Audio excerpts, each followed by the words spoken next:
Mes pamatėm, kad mūsų draugai iš Genesis išleido naują vandens aušintuvą. Naują, todėl kad Genesis dar nėra darę vandens aušintuvų. Mes su jais susisiekėm sužinoti, ar jų vandens aušintuvas yra vertas jūsų pinigų ir kaip lengvai jisai susijungia su jūsų kompiuterinė sistema. Tuo pačiu metu mes lyginsim Genesis vandens aušintuvą su Darkflash DX240 Twisteriu ir su Thermalright Aqua Elite 240. Dėl ko? Todėl, kad šis Darkflasho vandens aušintuvas kainuoja apie 50 eurų. Šitas Thermalrighto vandens aušintuvas kainuoja apie 72 eurų. Šis vandens aušintuvas iš Genesis, kuris yra jų pirmas vandens aušintuvas, jie dar nėra to darę, yra 69 eurai. Kuris bus geriau? Jūsų sistemai mes tikrinsime ant Cinebencho, pasižiūrėsim, kokios temperatūros ten ir tuo pačiu paleisim CPU burnerį, pasižiūrėsim, ant kiek greitai procesorius pasiekia maksimalę savo vidutinę temperatūrą. Setupas labai paprastas. B850 motininė plokštė, 32 GB RAM ir Ryzen 7900 X3D su Corsair HX 1000 maitblokiu. Pasijungsime monitorių ir žiūrėsim, kaip aušina. Pirmiausia yra pasižiūrėti, kaip lengvai užsideda visas aušintuvas. Pradėsim nuo Darkflash aušintuvo. Užsidėsim aušintuvus ant Darkflash aušintuvo.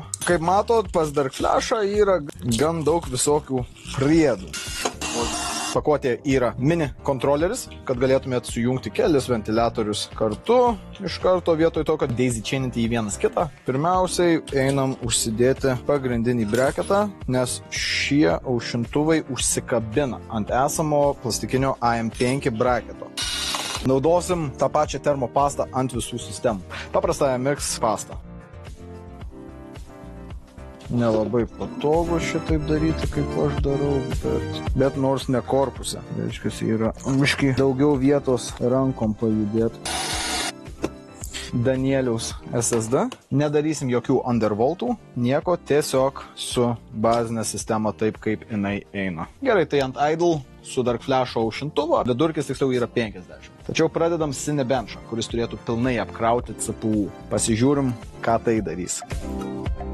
Su Darkflash'o DX240 vandens aušintuvu mes pasiekėm 75,75 laipsnių ir ant Cinebench'o surinkom 1504 taškus. Sistema dirbo tyliai, kaip ir turėtų būti. Kreivės nebuvo pakeistos ventiliatorių. Čia yra stokinės, kas buvo su šita motininė plokštė.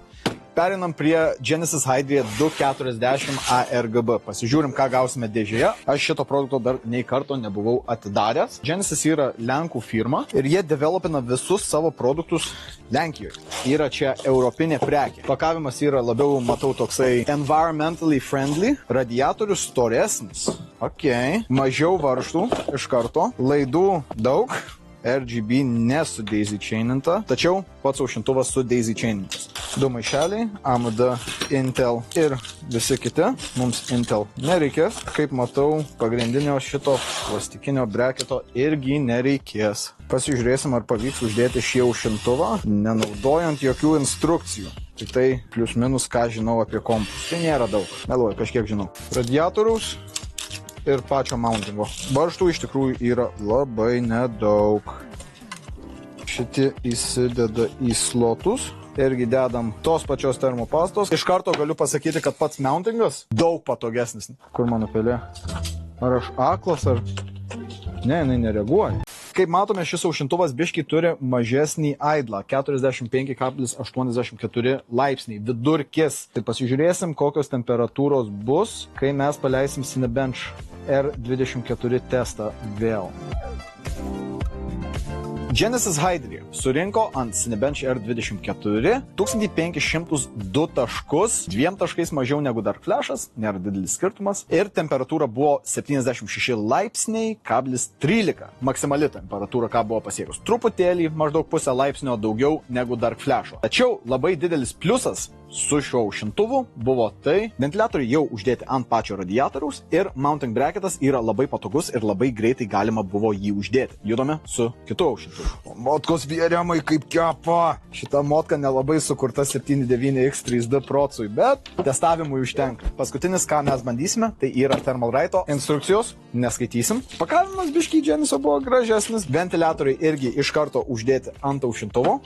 Varžtai radiatoriui, varžtai ventiliatoriui. radiatoriui. Ok. Šitus irgi išeina daisy chain. Pasižiūrim, ar breketas gan paprastas. Eina guminukai. Sudedam šitus guminukus. Jie iš tikrųjų plastikiniai, bet netame esmė. Tuomet užsidės šie braketukai, kurie įsisuka. Dedam tos pačios termopastos. Mountingas gan paprastas. Kol kas šiuo metu vis tiek aš manau, kad patogiausias mountingas buvo iš Genesio. Patogiausias. Žiūrėsim, kaip visi kiti dalykai ir rezultatai eis. Vidutinė temperatūra šiuo metu yra apie 49 laipsniai. Žiūrim, kas bus testo metu. Ir Thermalright, kaip matote, aušintuvas pasiekė ant Cinebencho R24 lygiai tiek pat, kiek ir Dark Flash aušintuvas 1504 taškai, tačiau pasiekė mažiausią maksimalę temperatūrą 74,50 laipsnių. Tai šiuo atveju realiai reikia klausti savęs. Does more expensive mean more better? Realiai ne visada, nes rezultatas praktiškai toksai pats. Kainos našumo atžvilgių yra realiai jums pasirinkti, kuris gražiau atrodo. Dark Flash'as yra pigiausias, surinko tiek pat taškų, kiek Thermalright'as. Thermalright'as yra brangiausias. Šiuo metu kainos greičiausiai kris. Sakyčiau, pasirinkit patys, kas jums labiausiai tiks sistemoje. Ir jeigu norite pamatyti daugiau tokių palyginimų iš RPC LT, parašykite komentaruose, ką norite, kad mes testuotume sekantį kartą. Iki kito video. Iki.